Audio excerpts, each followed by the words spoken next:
Hello, in this video we're gonna check if there's a stereo speakers on Google Pixel 7a.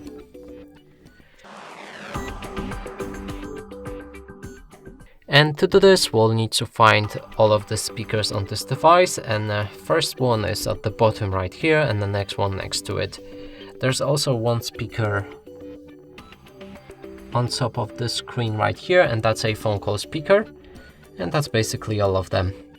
And to determine if they are stereo speakers, we'll need to play some music, cover each of them with our fingers. If the sound is coming from at least two different sources, that's a stereo speaker. If the sound is coming from one source, that's a mono speaker. Let's try it out.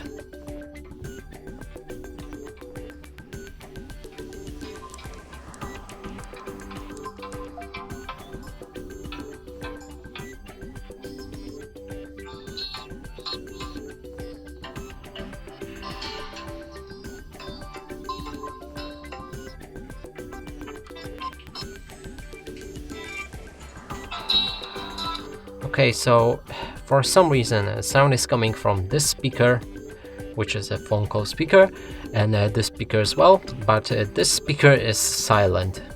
I don't know. You can try it on your phone if you like, or in the store if it allows it. But I can confirm that this device does have a stereo speakers because the sound was coming from at least two different sources. And that's it for this video. Hope you like it. Please consider subscribing to our channel, leave a like and a comment below.